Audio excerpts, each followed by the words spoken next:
Good morning સાથી મિત્રો, જયનુકી પાઠશાલા YouTube ચેનલમાં આપ સર્વેનું હાર્દિક સ્વાગત છે. ઘણા બધા વિદ્યાર્થી મિત્રોને એક અગત્યનો પ્રશ્ન હતો કે ભાઈ અમે જ્યારે એપ્લિકેશન ઓનલાઈન કરીએ છીએ તો એમાં જો કોઈ પણ પ્રકારની ફીસ ભરવાની રહી જતી હોય છે જાણે અજાણીએ, તો આવા કિસ્સામાં શું થઈ શકે? તમને પરીક્ષામાં બેસવા દેવામાં આવે કે નહીં, કે તમારો કોલ લેટર પરીક્ષાનો ડાઉનલોડ થશે કે નહીં? તો આ વિશે આજે હું આપની સાથે ચર્ચા કરવાનો છું. તો મિત્રો, જ્યારે પણ તમે કોઈ ગુજરાત જાહેર સેવા આયોગ જીપીએસસીમાં જ્યારે ફોર્મ ભરો છો કોઈ એડવર્ટાઇઝ માટે, અને જો તમારે ફી લાગુ પડતી હોય તો તમારે જ્યારે ઓનલાઈન એપ્લિકેશન સબમિટ કરો છો, કન્ફર્મેશન નંબર આવી જાય છે, તો તમારે જ્યારે જો ફી લાગુ પડતી હોય તો એ ફી તમારે ત્યારે જ જે જાહેરાત પોર્ટલ જ્યારે ખુલ્લું હોય એ સમયગાળા દરમિયાન જ તમારે ફી પેમેન્ટ કરવાનું હોય છે. એટલે કે સપોઝ કોઈ એક એડવર્ટાઇઝની છેલ્લી તારીખ હોય કે 15 મે 2026, તો 15 મે 2026 સુધીમાં તમારે એનું જનરલી પેમેન્ટ કરી દેવાનું હોય છે. બાય ચાન્સ ઘણીવાર કોઈ વિદ્યાર્થી મિત્રો ભૂલી જાય છે પેમેન્ટ કરવાનું, તો એ વિદ્યાર્થીને એક્ઝામમાં બેસવા દેવામાં આવે કે નહીં અને એનો કોલ લેટર ડાઉનલોડ થશે કે નહીં? તો મિત્રો, એમાં એક એ છે કે જ્યારે પણ કોઈ પણ પ્રકારની એ જાહેરાતમાં જ્યારે ઉમેદવાર પૈસા ભરવાનું ભૂલી જાય છે તો એમાં તમારે અમુક એક્સ્ટ્રા પૈસાનું પેમેન્ટ કરીને ગુજરાત જાહેર સેવા આયોગની વેબસાઇટ ઉપર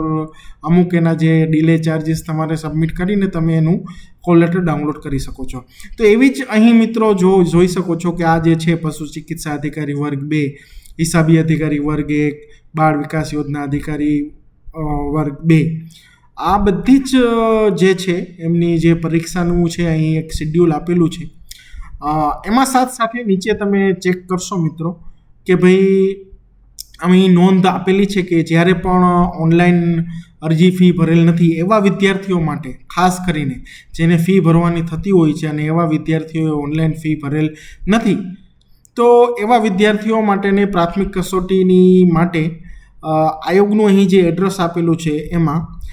જે પરીક્ષાનું આગલા કામકાજ દિવસ સુધીમાં કચેરી સમયમાં રૂબરૂ પ્રોસેસ ચાર્જ છે એના જે 500 રૂપિયા તમારે રોકડેથી ભરવાના હોય છે, અથવા તો તમારે જે જીપીએસસી ઓજસની જે વેબસાઇટ છે એમાં ઓનલાઈન પણ તમે આ 500 રૂપિયા ફી ભરીને તમારો જે કોલ લેટર છે એને તમે અનબ્લોક કરી શકો છો. એટલે કે તમે જ્યારે ફી ભરવાનું ભૂલી જાઓ છો તો જ્યારે એની પરીક્ષાની તારીખ જ્યારે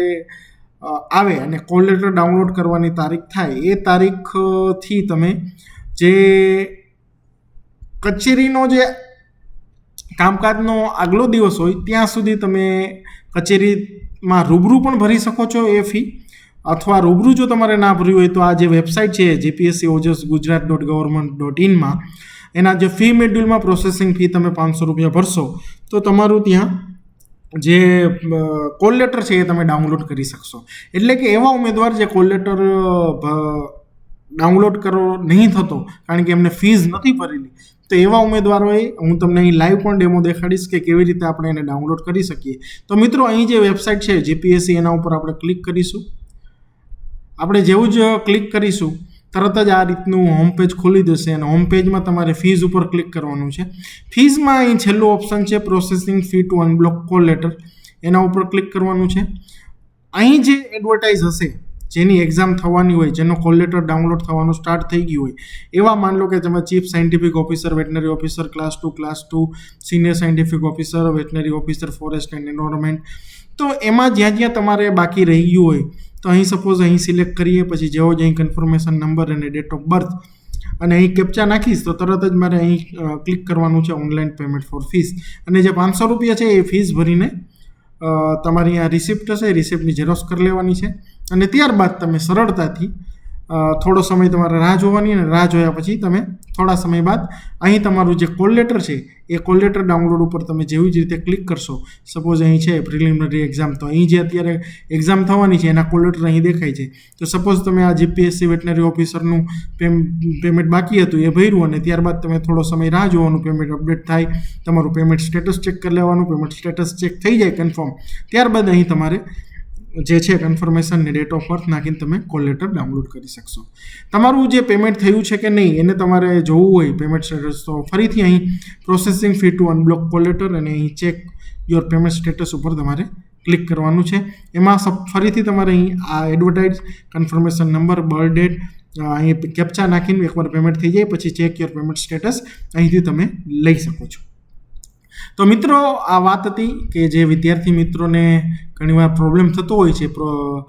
કોલ લેટર ડાઉનલોડ થવામાં, કારણ કે એ પેમેન્ટ નહીં કર્યું હોય એટલે ના થતો હોય ડાઉનલોડ. તો એવા કિસ્સામાં જેમાં પેમેન્ટ નથી કર્યું અને કોલ લેટર ડાઉનલોડ નથી થતો, અથવા પેમેન્ટ કરવાનું ભૂલાઈ ગયું છે, તમારે ફી ભરવાની હતી પણ ભૂલાઈ ગઈ છે, તો એવા વિદ્યાર્થી ₹500